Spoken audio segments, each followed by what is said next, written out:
virtual arts fans, and welcome to another edition of Good Talk Chit Chat.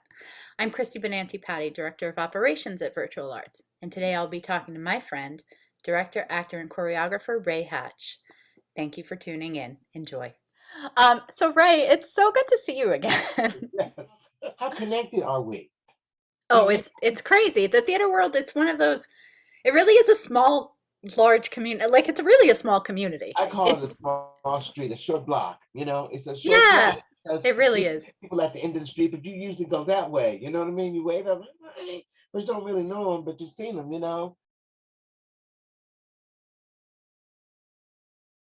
And I have to continue to remind myself because being in where I am and where I have surrounded myself with creativity and theater and all that kind of stuff, we really don't get involved in a whole lot of that junk. It's really kind Yeah, you of tend to forget because the people you're surrounded with are like these open-minded, absolutely accepting people. Yeah. absolutely it's really hard to find a bigot in theater. You know what I mean? Of any Yeah, kind. You know what I mean? for And sure. now, exactly. And now we're all going through this identity thing. So it's like, I just really need to know what to call you. I don't care what you do, you know.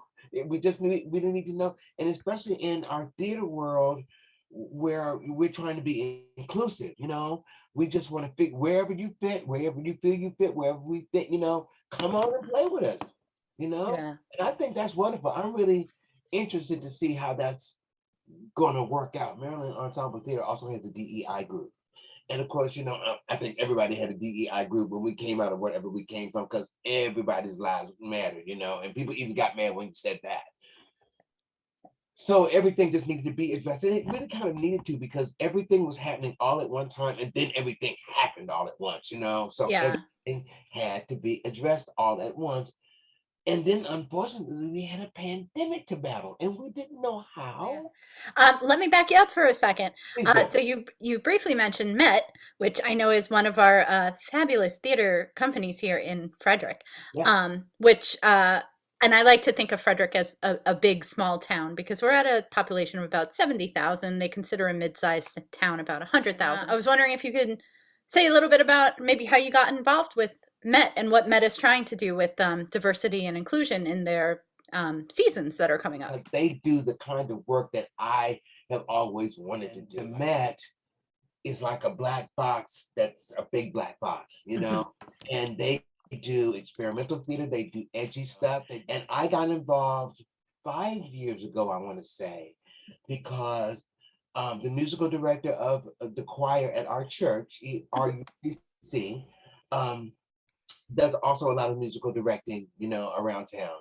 And she was musical director for a gift of the Magi. So anyway, then I got that part, and then little by little, people just started asking me to do things. That's the next. Then I wanted to bring it around too. So I know you've been directing a bunch at Met, and I know that the last piece you did was Three Little Birds, right? Mhm. And I'm wondering because I know it had such a diverse cast, if you found it really difficult, or how much of a hand in the casting you had, how hard it was to find a diverse cast in a town like Frederick, and what things you might have done to try to get the right people in for those It, roles. it was extremely difficult. It was extremely trying. It was, if not for the connections of and the diligence of our production manager, our production. I don't really even know Mel's Cow, but Melinda Winchell, she happened to be working at Adventure Theater when Mhm. Michael Bobbitt originally, because Michael Bobbitt actually is the person that originally staged the show, because it was a song and a book, and he staged it for choreographed it and whatnot. And so she was around for that process when they were auditioning people. So she had names from other places. Of course, nobody lived in Frederick. And Mhm. so two of the very first people that we got um, was the older sister of one of the young ladies who used to work with Julie in the kids program in Fun Factory. Mhm. And so we knew her from that. And then she's also an artist and also a graphic artist as Oh well. wow. And they, or I should say they, it's because they are she they. And then they had a friend who they would say, come on, come on and go. So they were the first two people that auditioned. And then there was a gentleman who I have also cast in the show that I'm going to be directing in February. And he lives in Baltimore. And he came down, and he's fairly new to the stage himself, but he's great.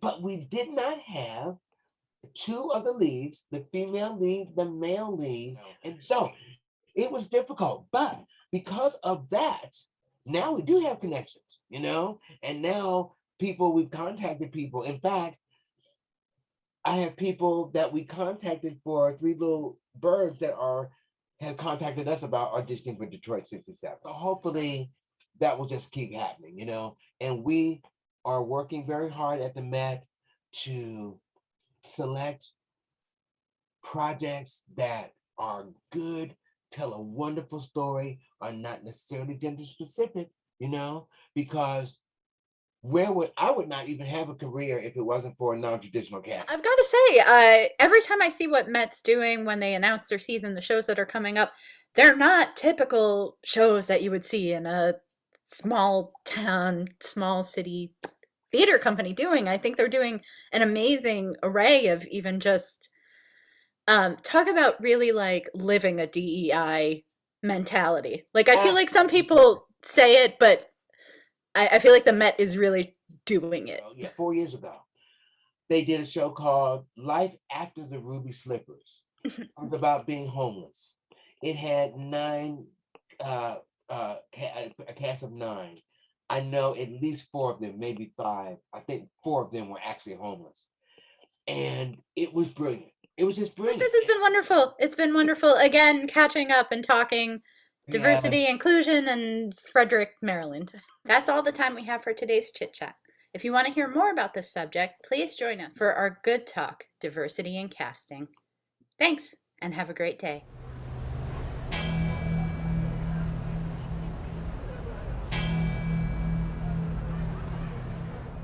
Absolutely. Yeah. So the director called me and said, you have to come to Tulsa tonight.